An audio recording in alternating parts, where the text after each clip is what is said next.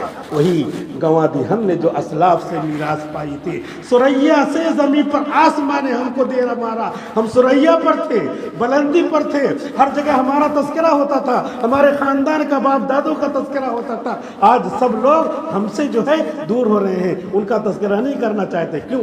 اس لیے کہ ہم نے محمد الرسول اللہ صلی اللہ علیہ وسلم کا دامن چھوڑا، دامن چھوڑا تو خوشیاں چھٹی، دامن چھوڑا تو جو ہے برائیاں آئیں، دامن چھوڑا تو ہم کو اپنے ہی گھر میں نہیں اچھا لگ رہا ہے تو دوسرے کے گھر میں کیسے اچھا لگے گا؟ اللہ سے دعا کریں اور تڑپ کر کے اس موقع پر دعا بھی کریں کہ اللہ تبارک و تعالی ہمارے دلوں کو جوڑ دے، آج کی اس نکاح کی مجلس کو بھی اللہ تعالیٰ قبول فرما لے اور ہم سب کو ایسا جوڑ دے، ایسا جوڑ دے جیسے حضور مدینے آئے تھے تو انصار و مہاجرین کو جوڑا تھا۔